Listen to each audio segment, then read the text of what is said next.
Hello and welcome back to Own Your Peace. I'm your host, Andy Thewison, and today I have a blast from my past, Melissa Watts. We connected when I lived in Las Vegas. Yes, I did live there for a little bit, and we just had a fun time when we lived there, and we just became fast friends. And life separated us, and we have been circling each other's circles here. She is the founder of Lash Bar, which is this beautiful space up in Highland or Alpine. It was Lehigh, close enough. Lehigh. Okay. Why did I think it was up at Alpine? It used to be. Okay. So you're right on track. I'm right on track. Okay. So she's this beautiful soul. She has so much to share. She has traveled the world, and everywhere she goes, she gathers wisdom. And even just before we got on to record, I was getting so much wisdom and so much insights from her. So I know this is going to be a really beautiful conversation. And one really that's going to surprise you as someone who's the founder of a beauty bar. She has a really beautiful insights around beauty, and I am so excited to kind of dive into that a little bit further. So welcome, Melissa. I'm so excited to have you on. Well, thank you for having me and just for all of your beautiful, kind words. This is a full circle moment. So I'm so excited to have these conversations. And you have lived a very full life. Get us caught up on like your latest journeys. Let's say that. Okay, latest and greatest. I just got back from a humanitarian trip to Ghana. I've been going there for 10 years with a couple of different organizations. And I'm currently in sewing school. I just moved back from Maui. I was living there for 2 years. I'm an avid kiteboarder. I love all the things. I don't know what else you'd like me to share, but there's so much to life, and I am just in a phase. I'm 40 and single and don't have children, and not a place that I ever thought I would be. And I've noticed that a lot of people my age, or just in general in Utah, have this, I can see this like desire to have something. And I'm like, I just focus on the things that nourish me and light me up. And it's not because I haven't had anything difficult or haven't had longing for certain things. But there's a really good practice that I share with people called Inside Out. We didn't actually talk about this. Okay, let's go into it. But like one thing for me is when I notice that I'm reaching for something outside of myself, and it can be anything. I use this tool with clients all of the time. What is the feeling that I think I'm going to get from that thing? And then how can I give that to myself with something internal? And then the feeling goes away. So like for me, I've always wanted to have children. I'm the second oldest of 11. Oh, wow. And I thought, okay, I'm going to have 10 kids. But when I sit with myself and I meditate, I'm like, what's the thing that I really want? And it's unconditional love. And when I started giving that to myself, it's like, okay, that went away. And it doesn't mean I haven't had hardships. I recently, a few months ago, had experienced a miscarriage. And that was really, really, really hard, right? Yeah, it is hard. It's a part of my story, and it's a part of my my journey. And so I'm actually haven't shared this with anyone, but I'm actually in the process of becoming a foster parent. Oh, So that's so beautiful. Congratulations. That's so exciting. thank you. So there's that. Lots of things. So what does that look like with that process? So when I was in Hawaii, I started the process of IVF. It's covered under insurance there. And Awesome. then I have some family that was going to possibly be kinship for me. So I started the whole process. I did the whole process that I'm doing now, but in Hawaii, but it was child specific to some family members. Okay. So I stopped the IVF process, and I was like, I'm going to go all in on this, as I was told it was a very high chance I would be getting these children. And then I flew back to Utah multiple times, was told I was getting them, did not. And it was really cool though, because one thing with all the tools that I have, I asked myself, okay, if I buy a ticket today, I've just been asked, and I fly in the morning, which they're not inexpensive tickets, and if I don't get these children, will I still be okay with my decision? And I think that was from studying Buddhism a lot, like the unattachment of just, okay, I'm going to do this thing. And if the outcome doesn't happen, then I'm never disappointed. So every time I asked myself, and even the third time I said, okay, didn't happen before. If I fly there and I don't get these children, how will I feel? And I was like, I'm still 100% in. And one of the times I did say, okay, I'm going to take my kite bag. And if I don't get these kids, I'll hop over to Mexico and go kiteboarding. So I did that. So, Yeah. um, so I've done this process before and I've done all of the paperwork. It was pretty in depth. I mean, they go through your finances, medical background. There's training classes. So yeah, it's quite a process. And I think because the journey of fostering is such a roller coaster, I think they want to make sure that you have the resilience because you're already being tested by going through all of the steps. It's quite a few hoops to jump through. Oh, I imagine So so.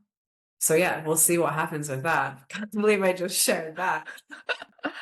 Well, thank you for sharing that. And now we have everyone here that can support you and hold space for you and send all the good energy for that. That unravels exactly as it should and in the right timing for that. And what a beautiful thing to open your heart, open up your home to that and wish nothing best for you there. That's so exciting. Like Yeah. to see your family grow. And that's what's so cool is when we open our hearts to let it flow, let it happen the way that it needs to happen, and we take away that expectation, things just have a natural way of landing Yeah. that maybe we never would have imagined for ourselves, which I think is one of the coolest things when we practice that art of detachment of, you know what? I thought it was going to go this way if that's where I put all my energy, but I detach and whatever is going to be is going to be, and I allow. And I love that. Before we got on, we were really talking about your time in Hawaii and how that really changed you, moving from the fast paced Utah, where you were building this business that was really successful. And then you stepped back to this new experience in Hawaii and how much that really shifted the way that you saw yourself and how you saw what you were bringing to the world. I think growing up the way that I did, I really kind of lived in fear in my home life. And so I feel like I did so many things out of fear without even realizing that's what I was doing. And getting to this age where I'm like, okay, what is life supposed to look like? I think a lot of people think that, well, it's supposed to look like this, and it doesn't look like this. And I just was getting more and more burned out and just feeling like, okay, I cannot go at this pace anymore.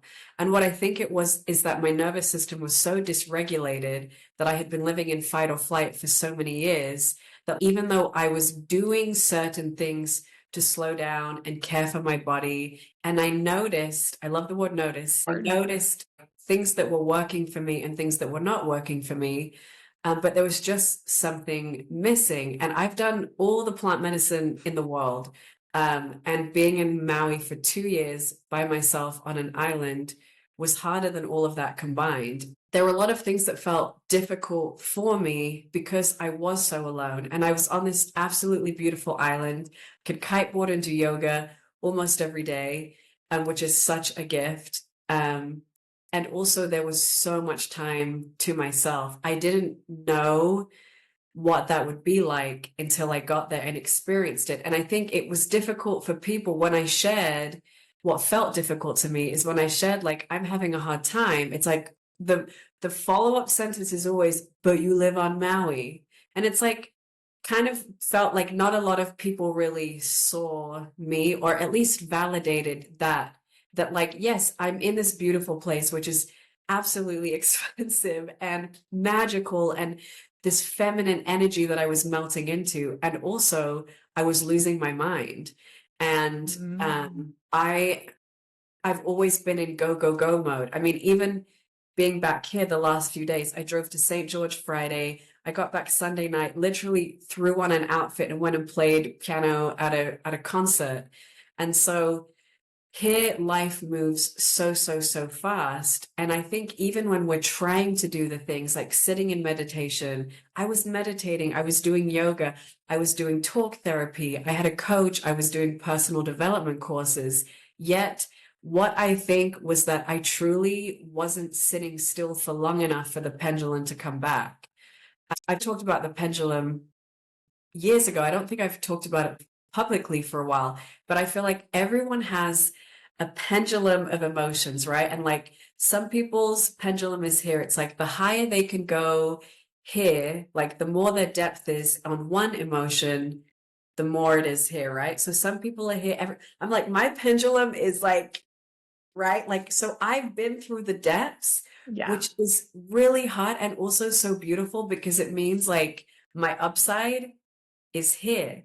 And what I've noticed when working with people is when the pendulum feels here, like this is really hard, this is a lot, my life feels this certain way. And people are asking, how are you? And they're like, I'm fine, I'm good. It's like, or I'm really good, right? So you're pulling the pendulum here when really it's here. So what does that create? It creates this. But if we just sit in this and we're like, okay, this is hard, Yeah. and we sit in it, guess what happens? It's a pendulum. It's a weighted pendulum. It cannot stay here. What does it do? It comes down. And I feel like that's what happened to me in Maui is I regulated my nervous system, and it wasn't sexy, and it wasn't fun, and it wasn't fast. And even though it's like the dichotomy of being a human, even though, yes, I got to kiteboard in a bikini and I got to go to the gym and I got to do yoga. And also I was by myself and I'd moved there right when the fires had happened. So I shipped a Mhm. 40-foot shipping container because I wanted my piano. And then the house had black mold in it and I had to move. And I experienced a horrendous lawsuit with some women that were going to take over my business and try to take advantage of me when my mental health wasn't in a good place. So it's not all rainbows, right? Maui is Yeah. known for its rainbows. It is that rain and the rainbow. And now I feel like I can sit with myself with any emotion. I can process it all on my own. I can hold myself. Like the number of times I just held myself and felt the things that my body needed to release. I can't even count how many times that happened. And so it was just a beautiful healing experience for myself when before I had spent so much time healing other people. I think that there's so much in all that you just said. I think that's probably one of the hardest things for any of us to do is to truly sit with ourselves and to not be distracted, not be pulled. I'm just thinking of the times where I am just chilling and I pick my phone up and I have no reason to pick up my phone, but I just can't be. Yeah, And that's one of the things that I truly have been working on for myself is just being and yeah, releasing any attachment to outcomes, releasing any attachments. I think in a lot of ways, we're programmed to be performative. Everything we do is for a performance or for a gain or to receive something out of it.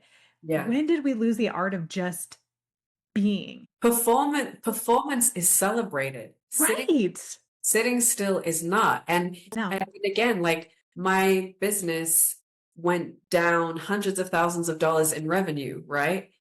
But I was at a point where I said, okay, my mind goes with me everywhere. I can always go back and make more money. And even though it made things different parts of my life more difficult, it's like I still, even with the most stress I've ever had in my life over the last 2 years, I'm like, I have this peace and this trust and this knowing that everything is okay.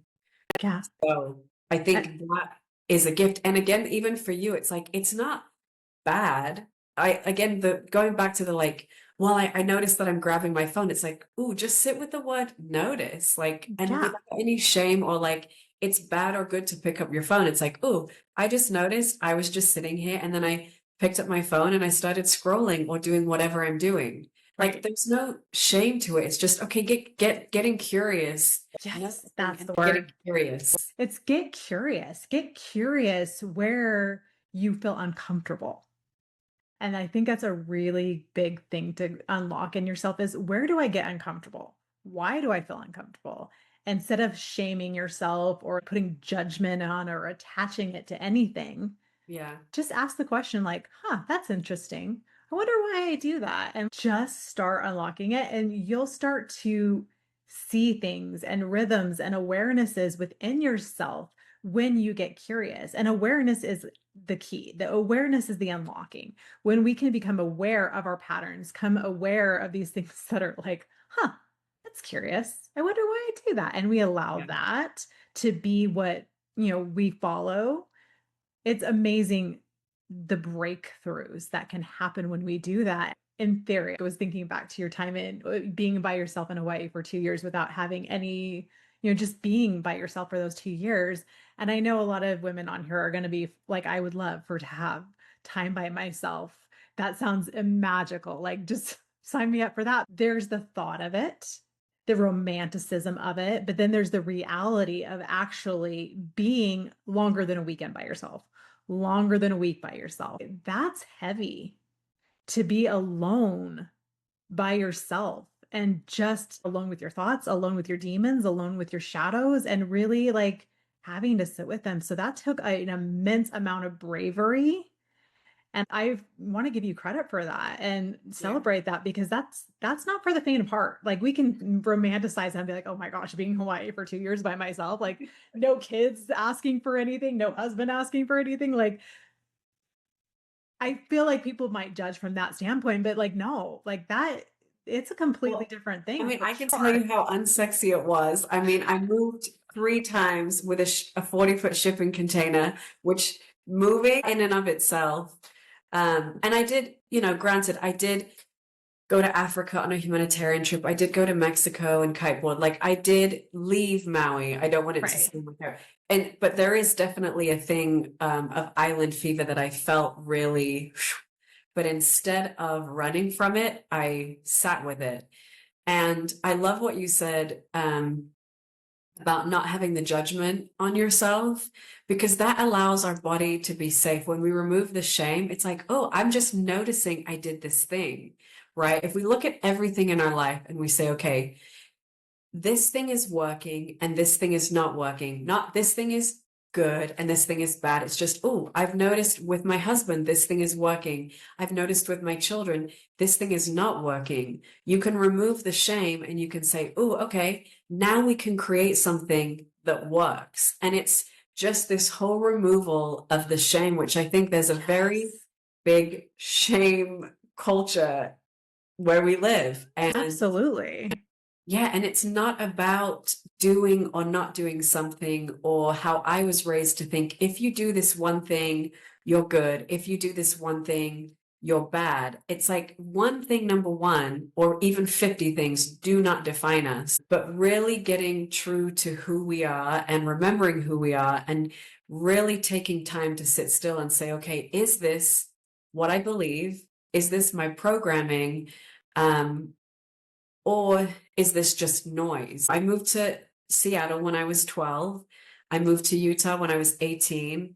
I've lived in different states for different summers. Loved living with you in Vegas. You were my favorite. I think I was at your house every free second I had. Yeah. You and your family and the kids. We always love being that safe space for people. So anytime we feel like, our doors are always open to anybody. So Well, I appreciate it, and it meant a lot. And I think even growing up religious and then kind of stepping outside of that, religion is different outside of Utah, and especially outside of the bubble that I've experienced here in Highland, right? yeah. 98% LDS.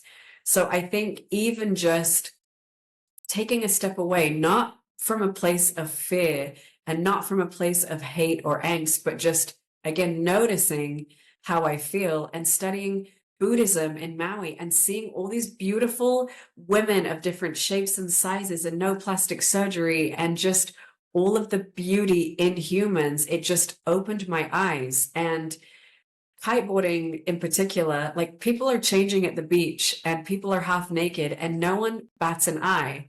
And then I come back to Vasa in Lehigh and I'm like, everyone is sexualizing themselves in their push-up bra and the tightest shorts, which don't get me wrong, I wear shorts to the gym too. It feels different here. There's this external, I don't even know what the word is that I'm trying to describe the feeling. There's a different feeling when I see things here, and there's a different feeling. There's a yumminess and a femininity in Maui that I don't experience very often in certain places in Utah. I do have beautiful, amazing friends that are in the spiritual realm, and that I know have so much self-love. And also being in the beauty industry here, I see that there is a huge, huge lack of self-love. And I notice it because I experienced it so much, looking for it outside of myself for so many years.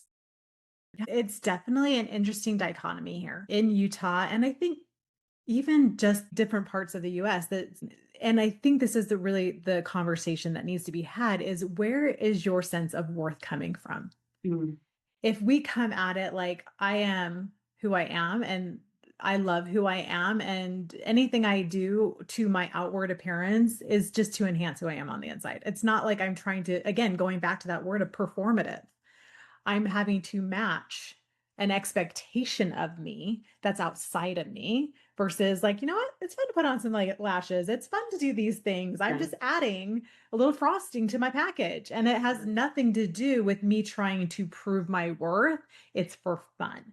And I Yeah. think that's the difference is I see so many women and it hurts my heart because these women are big-hearted, beautiful women if they saw that in themselves and they are trying to be something and prove themselves from an outward appearance instead of starting here on the inside.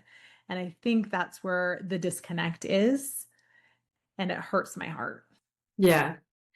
Yeah, I think that is it. There's no, and even with that, like there's no There's shame, no shame. It's right? it's It's just an just, observation. yeah, it's just something I've noticed. And I'm like, I go to Hood River and I kiteboard and I literally drive into Oregon and I'm like, my body like feels this freedom of like, it's no big deal if I let my hair air dry. Like I just don't think about the things that I'm thinking about. And that's one of the things I love about Africa.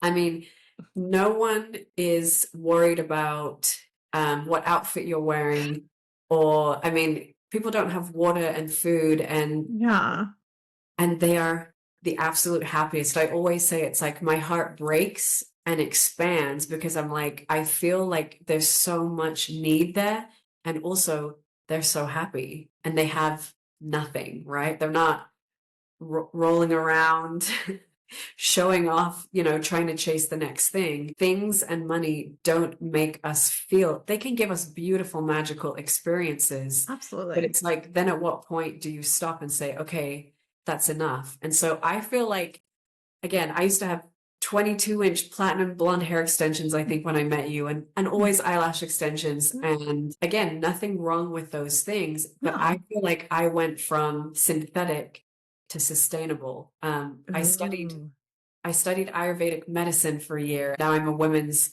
wellness and tantra coach, which everyone's like, tantra is sex. Tantra is just doing everything with love. It's like Yeah. the way that we eat, lighting a candle, taking a deep breath, and getting our nervous system regulated. It's an energy flow. And the way that food is prepared, you're putting an energy into it. And Ayurveda isn't a religion, but we would pray and bless our food before we eat. I've always known everything is energy. I grew up vegan. I didn't ever want to eat animals. I do eat meat at the moment, but most of my life I was vegan and vegetarian because I just felt like I would eat it and I would feel the death and I would be so, so sad. And then going from that to growing psilocybin myself and facilitating journeys of one, two, or huge groups, I can tell you, even growing the psilocybin and I put crystals on them and I sang to them every day. And everyone's like, how are you growing these flourishing mushrooms? And I'm like, honestly, I just put crystals on them and I go to them every morning. These are my little babies and I sing to them. And I'm Yeah. like, it's true, right? The science experiments of putting water under a microscope when Yeah. you say beautiful words.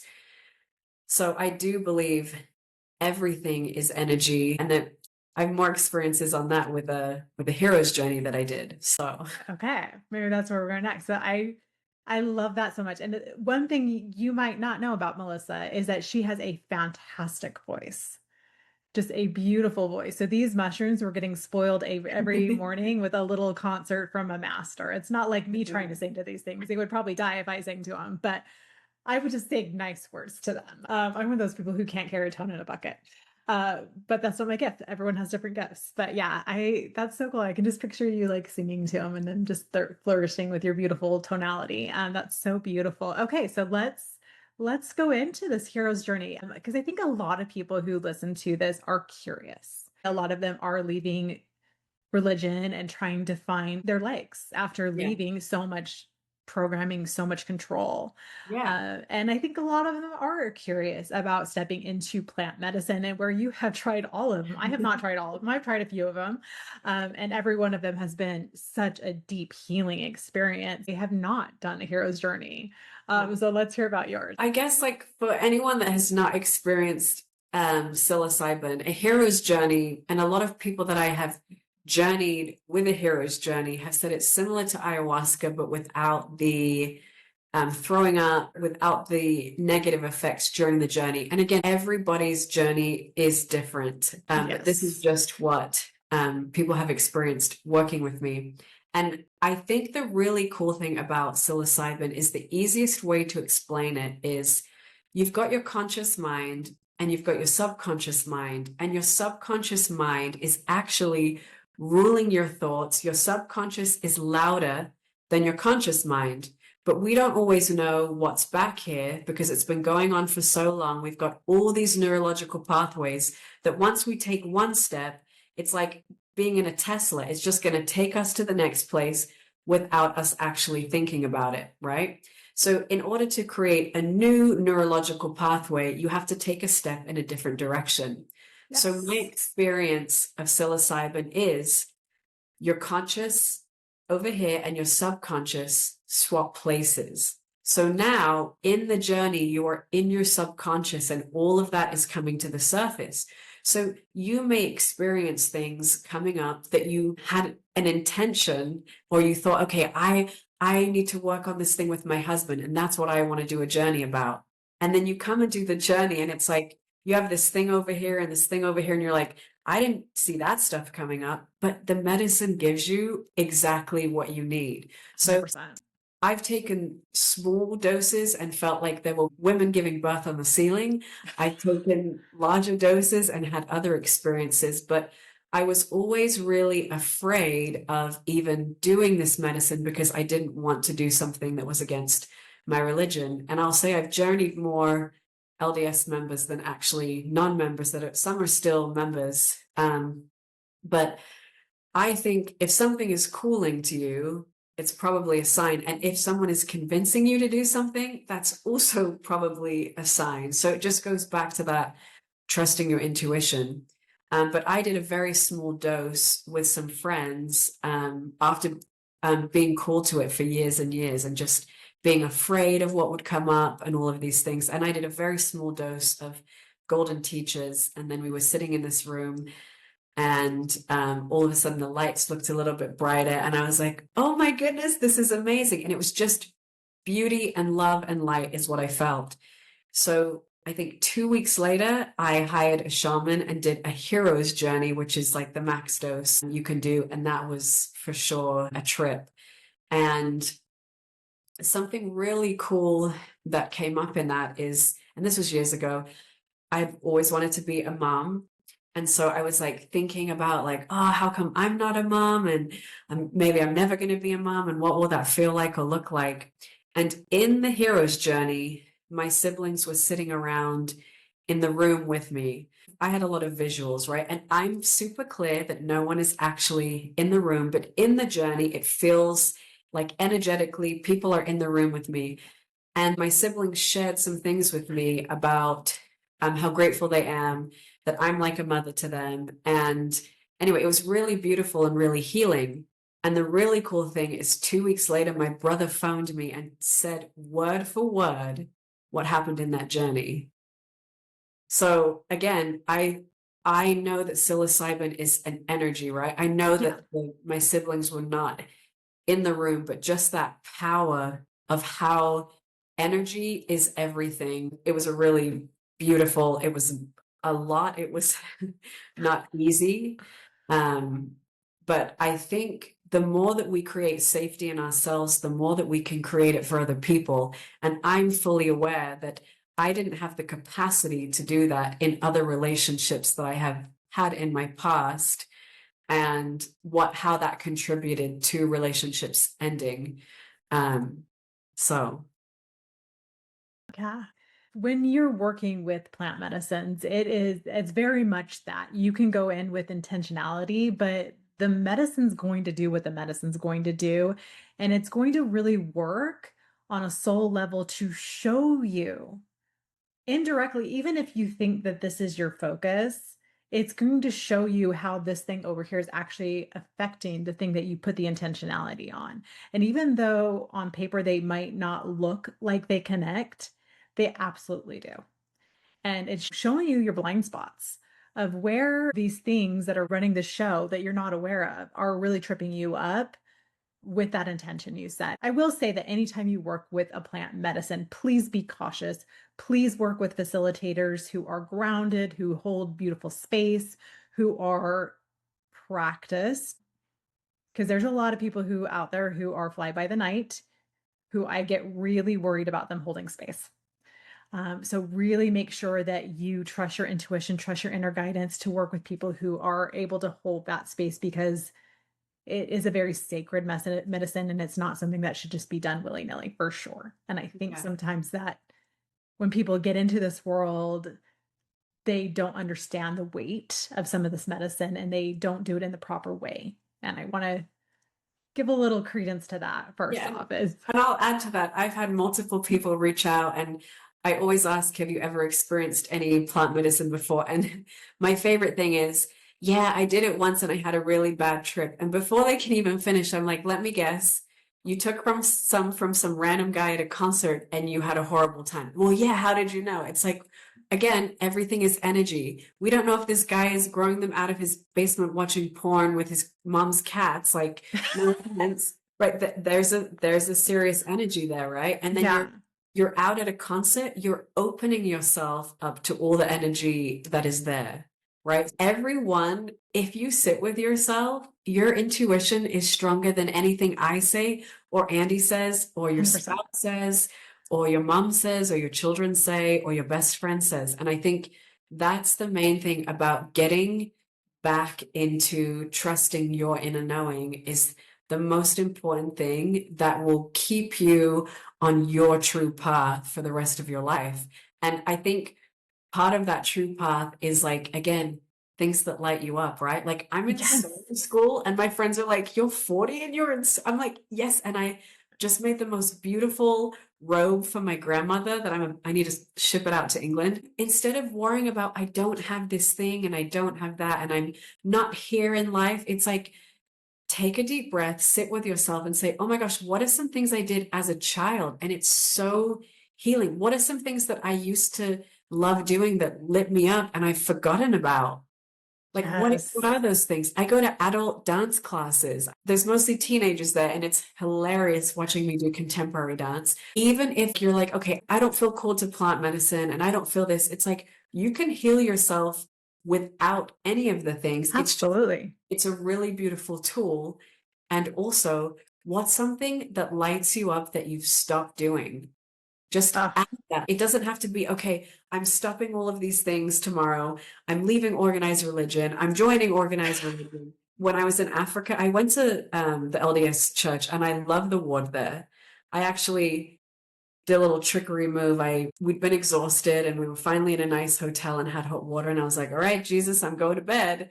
And if you want me to go to church, wake me up before I'm not setting an alarm.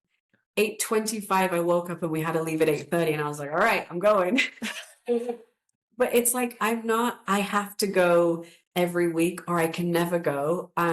I personally don't drink alcohol. I love the high vibration. I love community. I love music and I love children. And yeah, I think that there's many paths to the same destination. I think there's so much credence to that. You're a manifesting generator. And I think for my generators, for my manifesting generators, and really for all energetic types, like it all comes back to being free, being joyous, finding what lights you up. Because again, we go back to we feel like we have to do things because we should, or we have to perform so we can get an outcome. But when we take that away and we show up just for the joy of it, just for the fun of it. I always can tell the content that I create just because I feel like it was fun Yeah. versus like, oh, I this is going to be viral. This is going to be so good.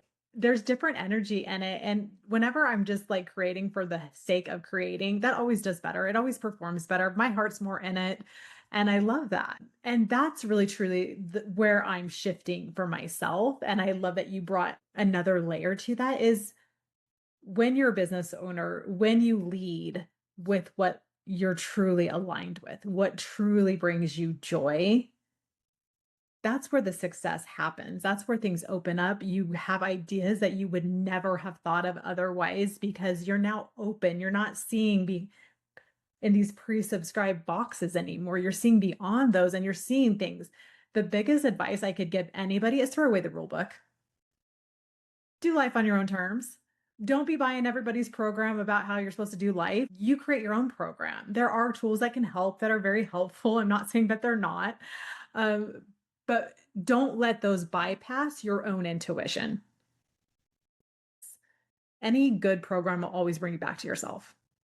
I love that.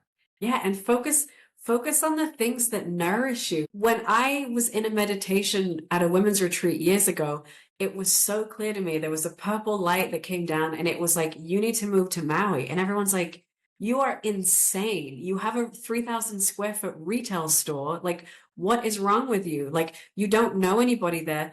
Also, my mom and some of my siblings are in Utah and Seattle. The rest of my immediate family is in England and Wales, and then all of my extended family is in there. They're like, you're moving the wrong way on the map. I moved further away.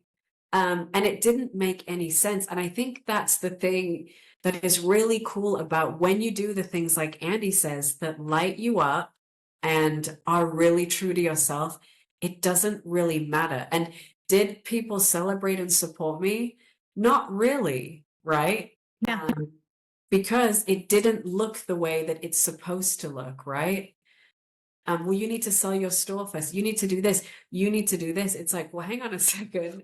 What I actually need to do is just get there, right? I don't Yeah. need all of these voices. And I don't think that people are coming from a place of maliciousness by any means. No. I think genuinely, like people that love you do want you to be successful. And I'm sure I've said ridiculous things to people, but I now even notice like if I met someone and they're like, I want to build a rocket ship and go to the moon, I'd be like, I support you, right? And I think that's what people are wanting now is connection and support and permission to just make a step in a different direction, whether they've been going down this way, and that's what looks good. And this is how people knew me and me losing followers on social media when I went this way, right? When I got my nose pierced. So I think that it's just the more that we give ourselves permission to be who we truly are, the more we allow other people and we give them permission. And I think about that. I'm like, the most free I feel is when I'm in the room with people that see me and don't expect me to be anything other than myself. And where I'm starting to notice I don't feel expansive is so uncomfortable for me anymore. And I can't fake it, right? I Yeah. so I'm like, okay, just gently remove myself. No shame, just this doesn't work for me anymore. And Yeah. I promise you will inspire people as you take a step in a different direction. And maybe people won't celebrate you, and maybe people will be concerned for you, right? That you're not doing the right thing. But guess what? I don't think life is about doing the right thing. I think it's about learning and growing and just becoming more and more who you really are. Carl Jung said it, the journey of a lifetime is becoming who you truly are, not who you were told you are. That's, we sum up what I do for a living. That's what I do is I give you permission to really own who you are, not who you were told to be. And I do love with the work that I do with human design and astrology, there are these star maps that give us guidance as to how we're meant to shine. And we look at just your journey and what we've talked about. I haven't even looked at your astrology chart. I actually am like so dang curious. I'm like, Yes, we need a book. Well, I'll book a session. okay, I love it. Um, But just you as a manifesting generator, if we just take that, like, I don't even know your lines, I know nothing other than that you're a manifesting generator because we had that conversation in like a online in one of the DMs or something. And just your journey alone is such a manifesting generator. I always like to say that mangens are like on this Easter egg hunt in their lifetime where they just go and they follow what lights them up. And to everybody else, because you guys are so good at whatever you do, like you literally master everything that you do. And so everyone's like screaming, like, oh my gosh, why are you going? You built this huge business. It's amazing. Like, why would you go do something different? But you're like, you know what? I trust that I need to pivot. I trust that I need to do this thing, even though I have built this successful thing and you learned something, you harvested something, you got your Easter eggs from that situation, and then you pivoted again and you went a different direction. You learned from about, growing psilocybin, you learned about holding space for people, getting Easter eggs.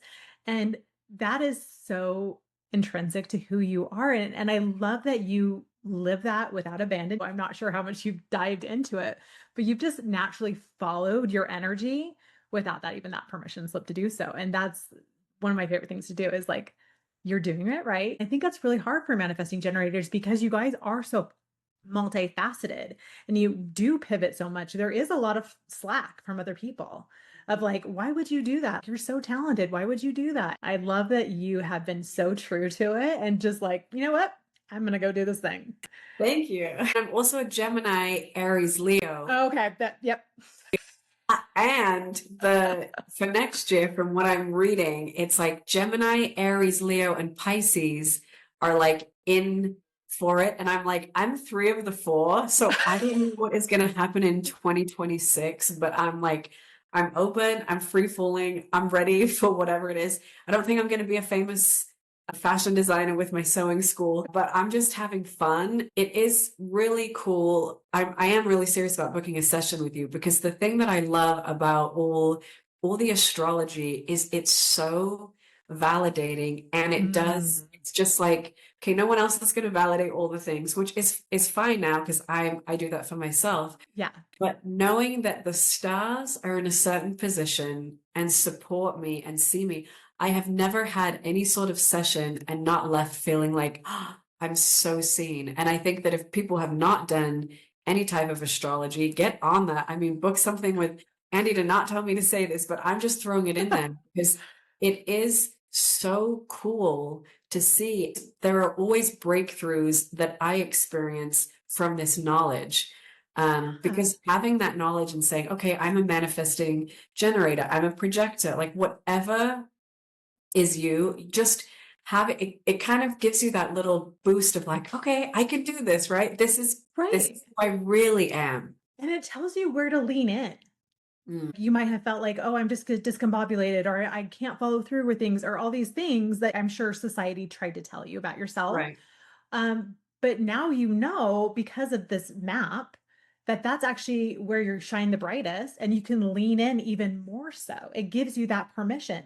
For me, I'm a projector. So, like, I am not meant to be doing all the time. I am meant to be a little bit more in that guidance role. I am meant to see things more. So, even giving myself permission that I don't have to hustle and that's actually not the way I meant to move through the world was just like, that was so needed for my nervous system when we get back to nervous system regulation that like I didn't have to constantly pushing the gas throughout my life. Like the more that I actually take it off and just really allow my energy to flow and really be guided into the direction I go and wait for those really aligned invitations, everything just works so much better for me. And it again, it's where do I lean in? Yeah. And that's the magic. Beautiful. It's beautiful. It's like, okay, these aren't quirky little things that are just off about me. It's actually where I'm meant to lean in, and they're actually the most powerful things about me. Yeah.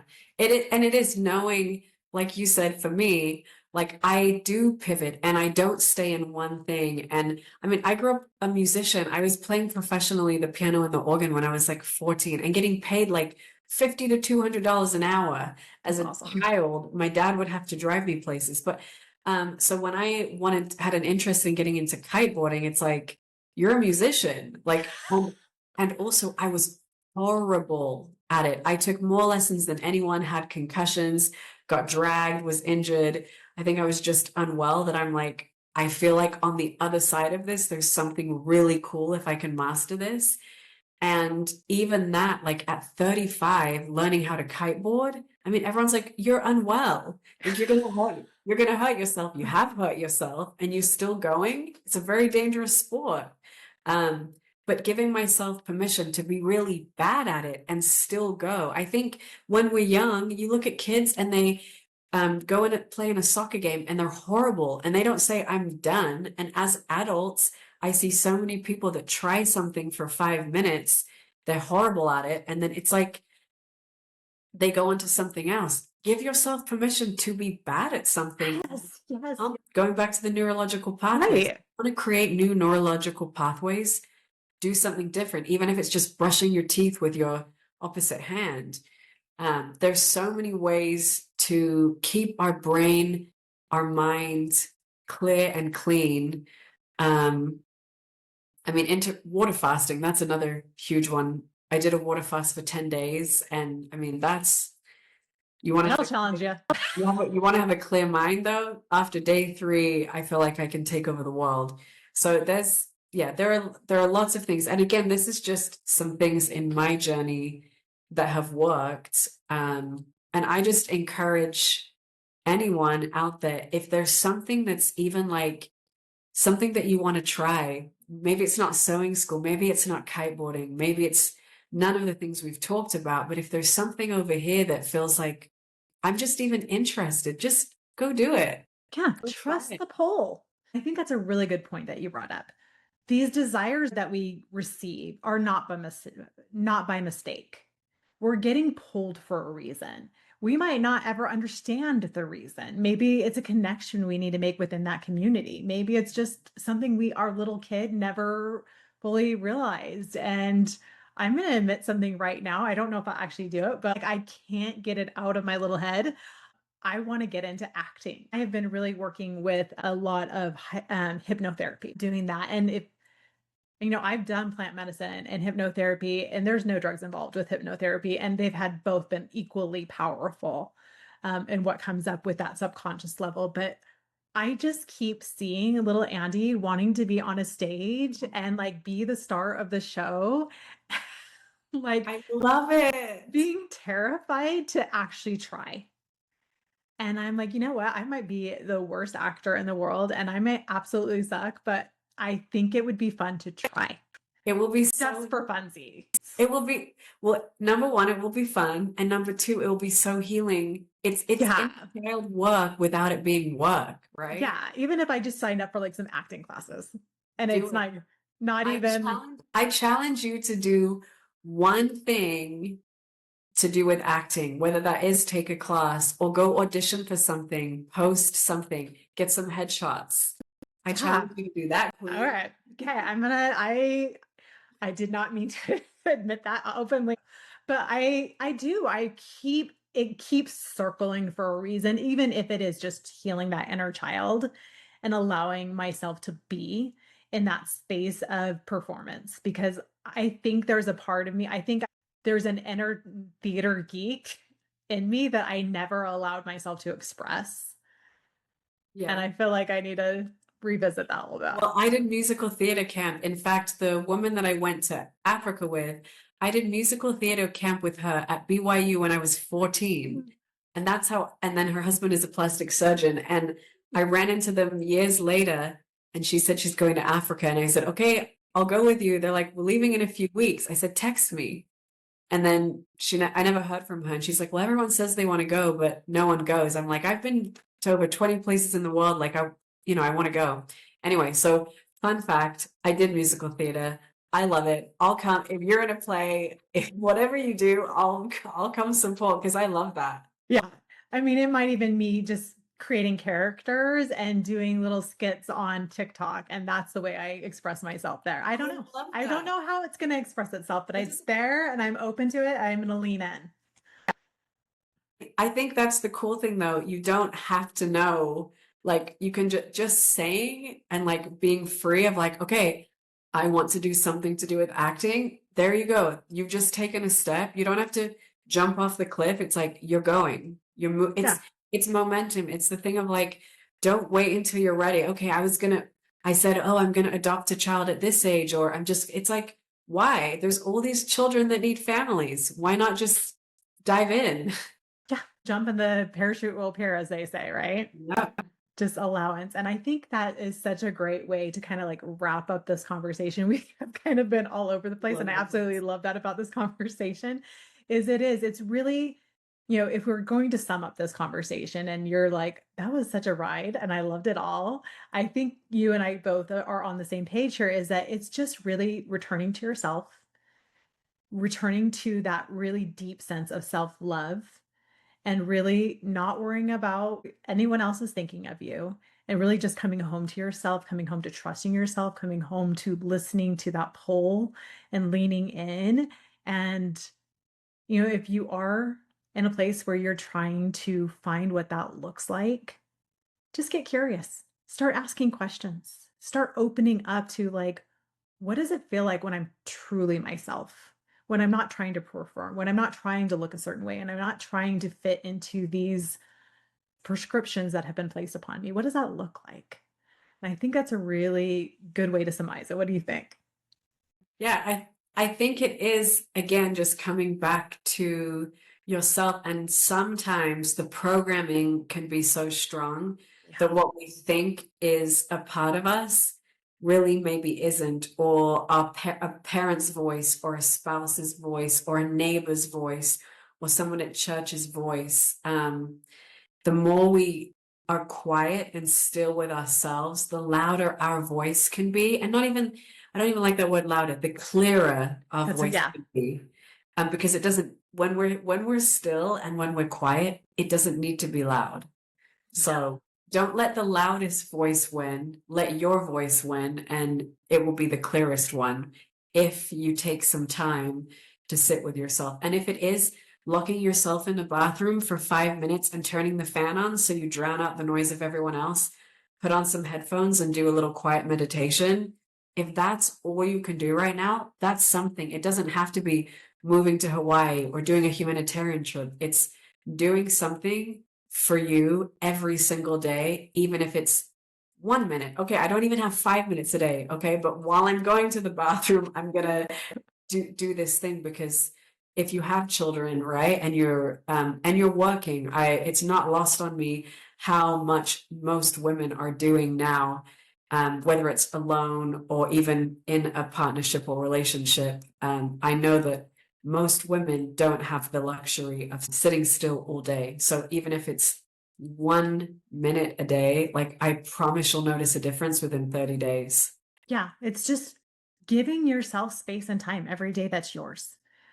One of the most empowering things that I do is I wake up before everybody else. So I have the house is nice and quiet. Nobody's awake yet. And I have that space by myself. And I have to wake up a little bit earlier to do that. But that sacrifice of a little less sleep has been so empowering to me, to have that quiet time before the day goes in different directions of everybody else in my life. It's magical. So finding what that looks like. Maybe it's after everybody goes to bed. Maybe it's 5 minutes sitting in the car after everyone's left the car, like finding those spaces and time where you just have a come back to yourself. Yeah, I like that. Yeah. So I always end this with this question, because I think it's really important. What do you feel like is your piece of the puzzle? I feel like my energy is my piece of the puzzle. And when I nurture myself and lately I've been giving more of my energy to myself, that I used to so freely give to others. And I'm noticing how that energy now is so much more elevated that I have even more to give to other people. I love that. And I can back that up. Her energy is just so beautiful. It's just fun being in your bubble. And I definitely think that's a gift that you bring to this world. And if you aren't following her on Instagram, she's always a bright light on there. I always know when I see something in her feed that it's just going to get a little instant little dopamine hit, because it's always just positive. And even when you're going through hard things, because I've seen you go through hard things on social media, there's still this thread of compassion, of humanity, and deep, deep love that you Ah, exude in everything that you create. So I'm grateful for that. So yeah, thank you so much for being on the show. Thank you yeah, for sharing your light and your yeah, energy with thank us you. here on the show. I will put in my show notes how to get in contact with Miss Melissa and all of her different multifaceted ways. Much love, and we'll see you next week.